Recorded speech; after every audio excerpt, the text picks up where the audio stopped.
आज के सेशन में हम डिस्कशन करने वाले हैं अबाउट दी हाई कोर्ट्स। सभी स्टूडेंट्स के लिए बहुत इंपॉर्टेंट है क्योंकि usually we know about the supreme court but high courts के बारे में जानना भी बहुत ज़रूरी है। तो ये जो हायरार्की ऑफ कोर्ट्स है ये हमारे इंडियन जुडिशरी में फॉलो किया जाता है।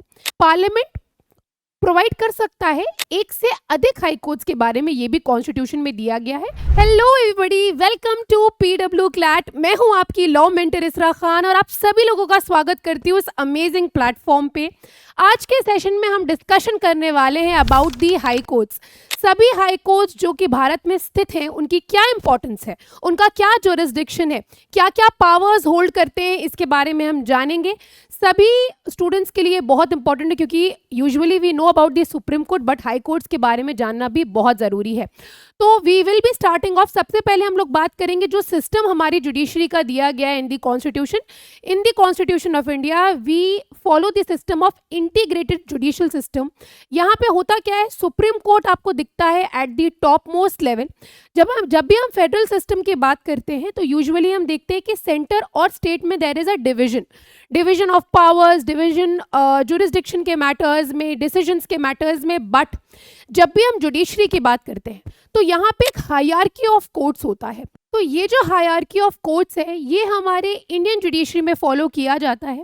यानी कि अगर कोई भी डिस्प्यूट अराइज होती है ये निचली अदालत से ऊपर की तरफ चलती है और यहाँ पे हर कोर्ट में आपके प्रॉब्लम को सॉल्व करने की कोशिश करी जाएगी, यानी कि पार्टीज के बीच में जस्टिस करने की कोशिश करी जाएगी। इसी को कहा जाता है इंटीग्रेटेड जुडिशियल सिस्टम या इंटीग्रेटेड सिस्टम ऑफ जुडिशरी, जहाँ पे हायरार्की ऑफ कोर्ट्स के सिस्टम को फॉलो किया जाता है। सुप्रीम कोर्ट सबसे ऊपर, फिर हाई कोर्ट्स, फिर सबऑर्डिनेट कोर्ट्स जिसमें आप देख सकते हैं वेरियस डिविजन्स दिए गए हैं। अब हम लोग बात करेंगे हाई कोर्ट्स की। There are 25 high courts in the country currently. अगर हम लोग बात करें स्टेट्स की तो 28 स्टेट्स हैं। ये 25 हाई कोर्ट्स क्यों? क्योंकि एक हाई कोर्ट एक से ज़्यादा स्टेट का जुरिस्डिक्शन भी होल्ड करता है इंडिया में। ठीक है, जैसे कि नॉर्थ ईस्टर्न स्टेट्स की बात करें तो इन स्टेट्स के सेपरेट हाई कोर्ट्स नहीं बनाए गए हैं, टुगेदर कंपाइल करके एक हाई कोर्ट इनके जुरिस्डिक्शन को होल्ड करता है। हाई कोर्ट्स की बात करी जाए तो हाई कोर्ट किसी भी स्टेट की अगर बात करिए तो वो हाईएस्ट कोर्ट है उस रिस्पेक्टिव स्टेट्स में। कॉन्स्टिट्यूशनल है, जी हाँ, कॉन्स्टिट्यूशन के आर्टिकल 214 से लेकर के 231 में इसके बारे में बात करी गई है, इसके पावर्स के बारे में बात करी गई है, इसके ऑर्गेनाइजेशन के बारे में बात करी गई है। पार्लियामेंट प्रोवाइड कर सकता है एक से अधिक हाई कोर्ट्स के बारे में, ये भी कॉन्स्टिट्यूशन में दिया गया है। यानी कि एक हाई कोर्ट दो या दो से अधिक स्टेट्स के जुरिस्डिक्शन को भी होल्ड कर सकता है। एग्जाम्पल देखिए, जैसे कि हरियाणा, पंजाब और चंडीगढ़ के लिए कॉमन हाई कोर्ट है। 31 अक्टूबर 2019 में जम्मू एंड कश्मीर का डिवीजन हुआ, बाइफर्केशन हुआ। दो सेपरेट हाई कोर्ट्स नहीं बनाए गए दोस्तों, एक ही कॉमन हाई कोर्ट है दोनों यूटीज के लिए। सो ये आपको जानना बहुत जरूरी है। नॉर्थ ईस्टर्न स्टेट्स जो है उनका भी एक ही कॉमन हाई कोर्ट है। तमिलनाडु एक ही हाई कोर्ट शेयर करता है पुडुचेरी के साथ। अब हम लोग यहाँ पे बात करेंगे जुरिस्डिक्शन ऑफ हाई कोर्ट्स की। जैसे supreme court original jurisdiction hold करता है, अपीलेट जुरिस्डिक्शन होल्ड करता है, एडवाइजरी जुरिस्डिक्शन होल्ड करता है, स्पेशल लीव टू अपील का जुरिस्डिक्शन होल्ड करता है। उसी तरीके से हमारे हाई कोर्ट कुछ बहुत इंपॉर्टेंट जुरिस्डिक्शंस को होल्ड करते हैं, जैसे कि ओरिजिनल जुरिस्डिक्शन। कुछ सिविल और क्रिमिनल केसेस के अंदर आप देखेंगे high court original jurisdiction hold करता है। Writ jurisdiction, article 226 talks about it. जब भी हम रिट जुरिस्डिक्शन की बात करते हैं तो हम सुप्रीम कोर्ट और हाई कोर्ट दोनों की बात करते हैं। रिट्स में 5 तरीके के रिट्स इशू करने की पावर होती है हाई कोर्ट की। Writ of habeas corpus, mandamus, prohibition, certiorari and quo warranto respectively as per the case. तो ये पावर भी हाई कोर्ट और सुप्रीम कोर्ट दोनों के पास है।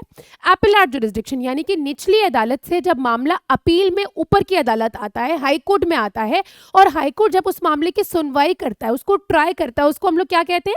अपीलेट जुरिस्डिक्शन कहते हैं। तो अपील में भी हाई कोर्ट डिसाइड करता है मैटर्स को, और मेनली हाई कोर्ट जो मैटर्स को डिसाइड करता है वो अपील में ही करता है। तो ओरिजिनल जुरिस्डिक्शन से ज्यादा जो पावर होती है वो उसकी अपीलेट जुरिस्डिक्शन में होती है। Whenever we talk about supervisory jurisdiction, ये हाई कोर्ट की एक यूनिक पावर है, जहाँ पे हाई कोर्ट जितने भी सब ऑर्डिनेट कोर्ट्स हैं उनके ऊपर सुपरवाइजर की तरह एक पावर, एक अथॉरिटी रखता है। सुपरवाइज करता है, उनको चेक करता है, उनके जितने भी मैटर्स हैं उनको चेक करता है। चाहे तो वो एक मैटर को दूसरे हाई कोर्ट, एक हाई कोर्ट से दूसरा हाई कोर्ट भी शिफ्ट कर सकता है, ट्रांसफर कर सकता है। ये सारी पावर सुपरिटेंडेंस की पावर हाई कोर्ट के पास होती है over all the subordinate courts. जिस तरह से सुप्रीम कोर्ट की पावर होती है बाइंडिंग, जितना भी जजमेंट सुप्रीम कोर्ट के द्वारा पास होता है वो भारत में स्थित कोई भी हाई कोर्ट उसके ऊपर बाइंडिंग होता है। Now control over subordinate courts, ये कहीं ना कहीं आप देख सकते हैं सुपरिटेंडेंस की पावर के अंदर ही आता है। हाई कोर्ट के जितने भी जजमेंट्स होते हैं, जितने भी डिसीजंस होते हैं, उनको एज एन एविडेंस रखा जाता है। They are like a court of record. और सबसे इंपॉर्टेंट है पावर ऑफ जुडिशियल रिव्यू, जो सुप्रीम कोर्ट के पास भी होती है और हाई कोर्ट के पास भी होती है। जितने भी लॉस पास किए गए हैं, चाहे वो स्टेट लेजिस्लेचर्स के द्वारा पास किए गए हों, पार्लियामेंट के द्वारा पास किए गए हों, इसीलिए इंटीग्रेटेड जुडिशियल सिस्टम यहाँ पे रोल में आता है। चाहे पार्लियामेंट ने लॉ पास किया हो, हाई कोर्ट उसका जुडिशियल रिव्यू कर सकता है। चाहे स्टेट लेजिस्लेचर ने लॉ पास किया हो, सुप्रीम कोर्ट उसका जुडिशियल रिव्यू कर सकता है। इन मामलों में हमने फेडरलिज्म को फॉलो नहीं किया, बल्कि इंटीग्रेटेड का मतलब क्या है, जहां पे मामले तितर बितर थे, इधर उधर डिस्ट्रीब्यूटेड थे, उनको हमने एकजुट करके इंटीग्रेटेड जुडिशियल सिस्टम लेके आए। So this is the power of high court and the beauty of high court. आपके लिए क्वेश्चन ये है जो कि आपको कॉमेंट सेक्शन में बताना है, which is the oldest high court in our country. Which is the oldest, सबसे पुराना हाई कोर्ट कौन सा है हमारे कंट्री में, हमारे भारत में।